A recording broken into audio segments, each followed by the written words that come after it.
Kung napanood nyo yung last vlog, nagpakabit tayo ng center exit exhaust. Dito lang sa Nitro Fuse yan. So custom to, ginawa talaga out of nothing at tanging picture lang yung meron ako. So nagaya nila at na-execute nila at ang sunod naman dito, kailangan na natin siyang ipatono.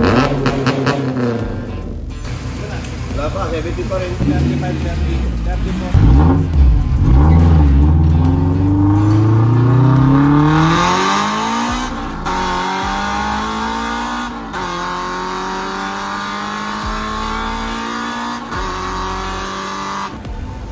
Balikan lang namin to.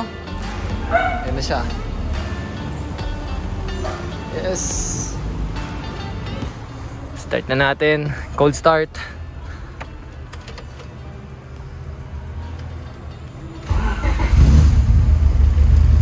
Tahimik, naninibago ko. Pero yan, speaking of, ayan yung isang straight pipe. So may option yan kasi nga naka-V-band yung dulo natin. Pwede tayo mag-straight pipe. So anytime pwede natin testingin. Straight pipe naman tong ginawa natin, ano. Ayun na siya, guys. Grabe. Tahimik.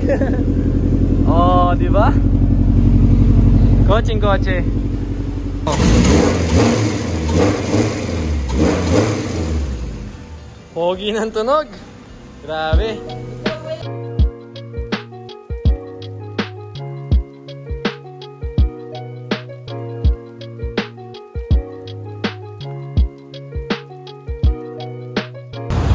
So yan, pauwi na tayo. Ipagas lang ako kasi syempre kailangan yan. B20 to. So yan, sobrang tuwan-tuwa ako sa nag-itsura. Overall area kasi kakapintura lang nito. Plus, yun, kakalagay lang natin na exhaust. Center exit na. Ayan, so nagpagas na tayo.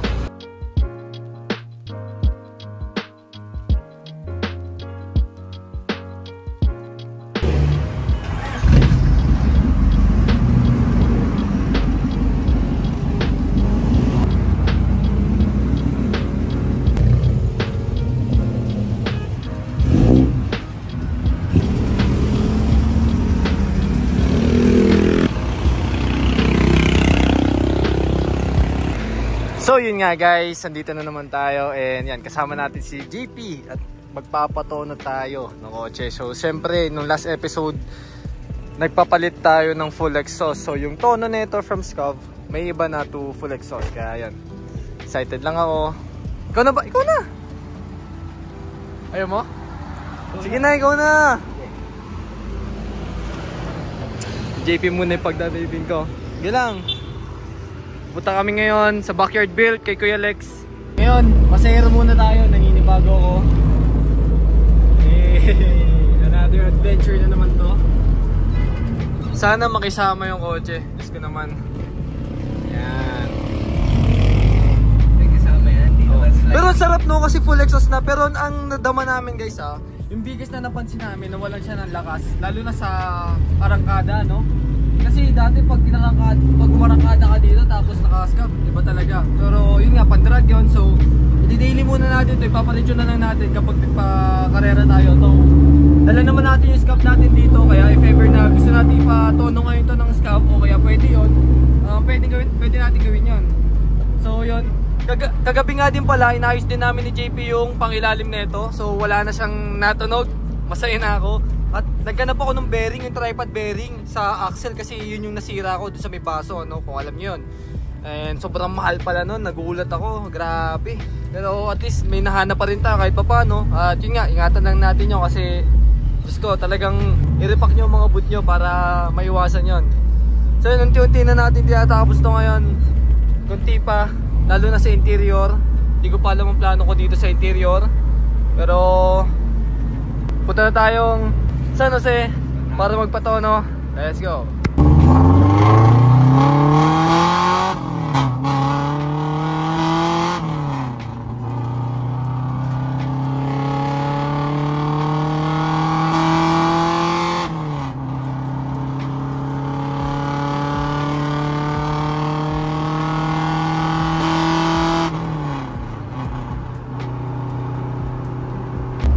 Yan, sakto.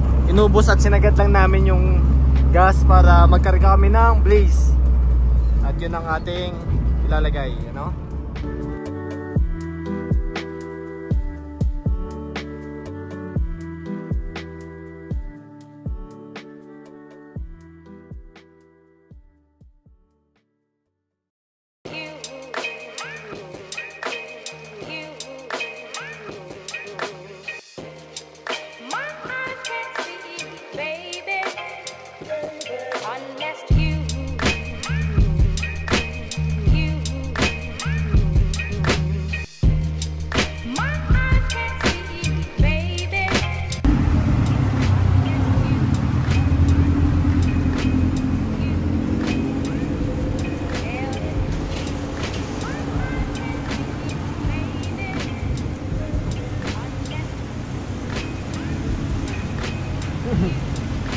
Sabi ko ikot nyo na eh.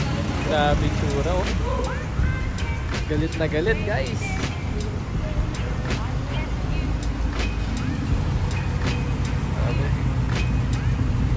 Game na. Let's go to San Jose. Alright. Sarap talaga lagi mag-drive dito, no? So, lapit na tayo ngayon sa Backyard Build. Along the highway lang naman sila. May hinahanap lang kami, nag-gasolina, nagpalatandaan tayo dito. Log pa sa ba tayo stoplight? Ito, stoplight. Ah, ito. Ayan, lapit-lapit nga.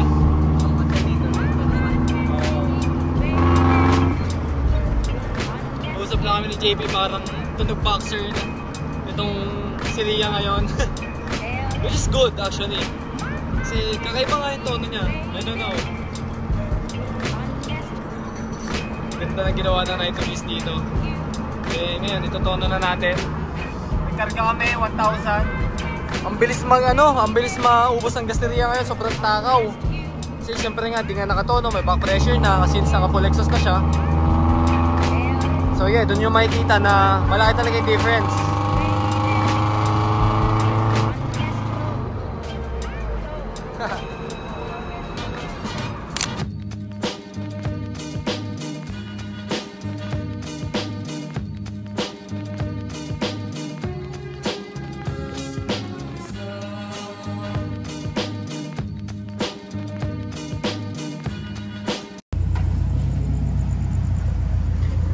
Magandang gabi kay Alex. Kumusta boss? Okay naman. Hey.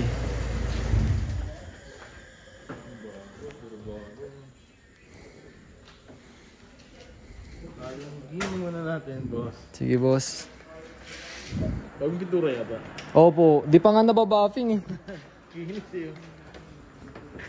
Sige, ako na po.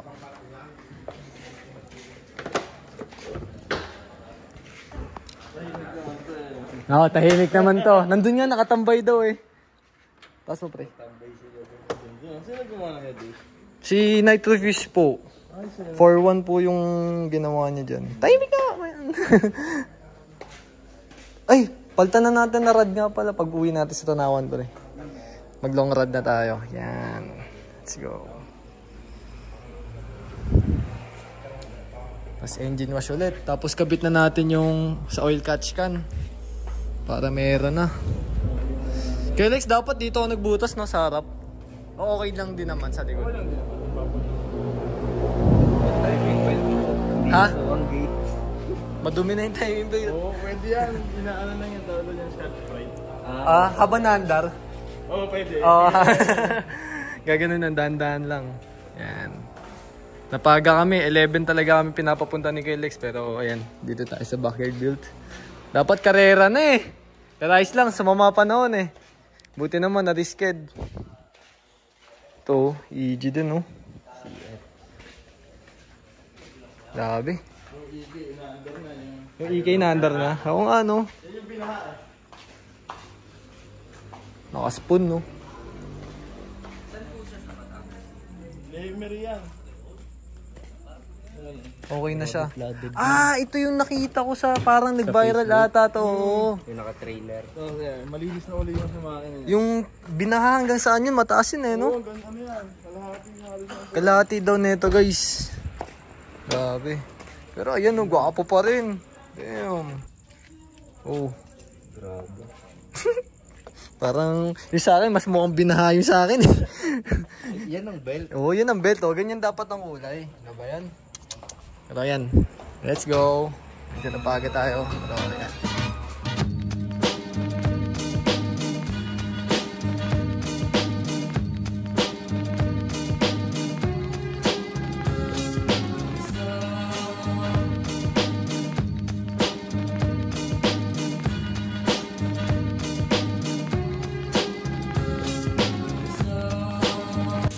Ito yung gagamitin natin, yung Bosch Double Iridium na spark plug. So big shoutout nga pala sa Bosch.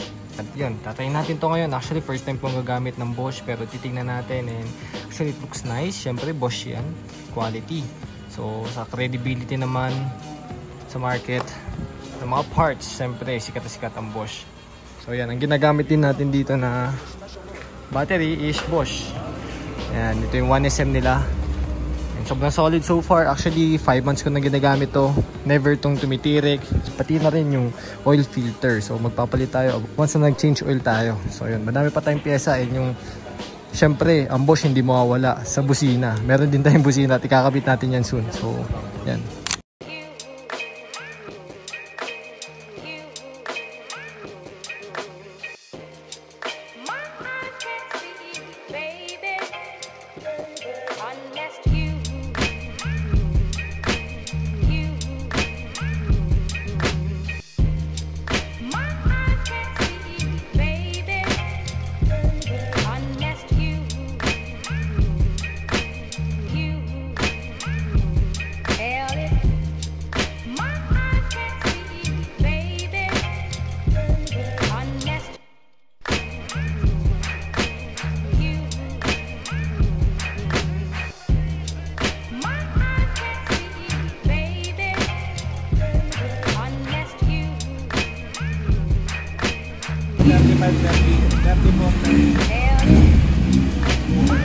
So yun, nandito na naman kami sa testingan. Sobrang ganda ng daan dito sa may San Jose, no? So inihintay lang natin si Ria. Tinotono lang ni Kuya Lex. Sana naman walang mangyaring masama. Pero as always, ready tayo dyan at di tayo natatakot. Yan, so yun, excited lang ako kasi nga, bakit nga ba importante magpatono? Unang-una kasi, yun nga, kung alam nyo, nakaskab tayo tapos nag-convert tayo into full exhaust. So, magkakaiba ng tono yun at yung airfill ratio, pati lalo na may back pressure pa. So, yun yung importante guys, kung magpapa-exhaust kayo, kaya babalik kayo sa stock, either way, basta kung may gagalawin kayo, lalo na sa exhaust, please keep in mind na dapat yung tono yan. Ano? So, para safety nyo na din and yung safety ng makina. Kasi nga, prone yan sa sabog, it's either lean or rich. So, maganda din dito sa pagtotono, may mechanical tuning din. Kaya, naririnig ko na.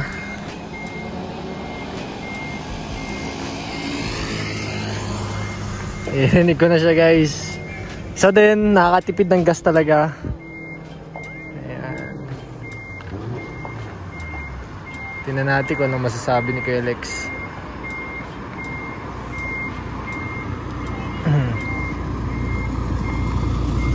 Okay naman Kuya? Oo.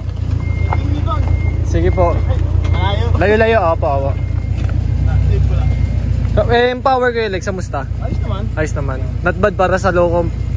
Ano lang, full exhaust nga lang dala na yun. Konti, oo.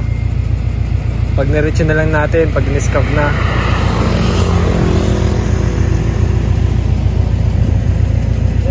Sige po.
Ano sabi mo, Ton? Hindi, yun na. Unang-una napansin ko, mas tumitipid sa gas. Tapos nawawala yung amoy na rich. Yung kanina, sakit sa mata. Kapag hindi na totoo nun, sakit sa mata o sa ilong, yan, ibig sabihin na rich yan. So, di ba, mas magandang rich kaya sa lean. Pag lean, may chance na matulo yung piston. Pag naman na rich, ano ba yung pwede mangyari pag rich? Wala lang, no? Pero malulunod lang. Malulunod lang. Pati hirap mag-start. O, hirap pag-start. Pero yan. Based on experience, ah. Yan, okay naman. Magkakapak tayo.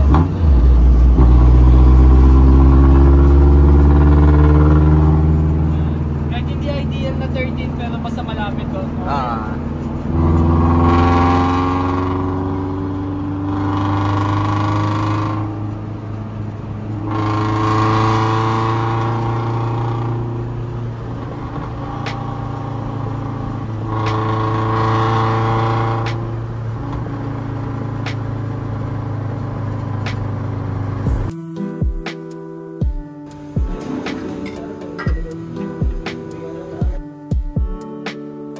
Ayun guys, pauwi na kami. Paalis na din si Kuya Lex. Around 3 AM na ngayon. And yung tropa nagka-problema, nasiraan siya ng box. So buti na lang merong extra si Kuya Lex. Kahit talaga hinintay tayo kasi syempre dito tayo sa lugar niya, hindi muna siya umalis. So ayan, let's go.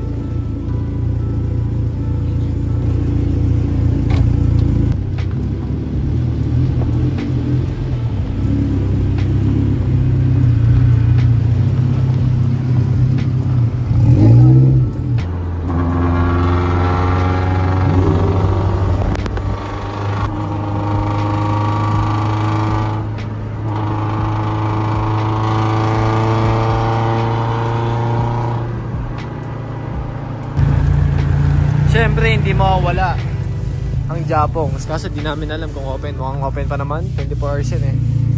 So ayan. Hey, yin yang. Shoutout nga din pala. Oh.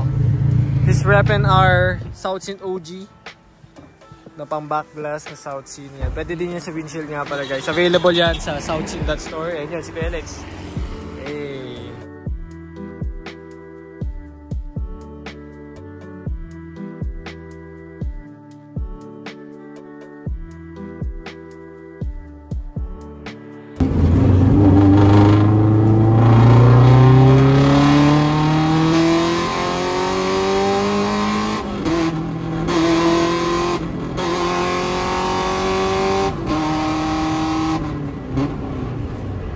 It's a new day guys. Yan.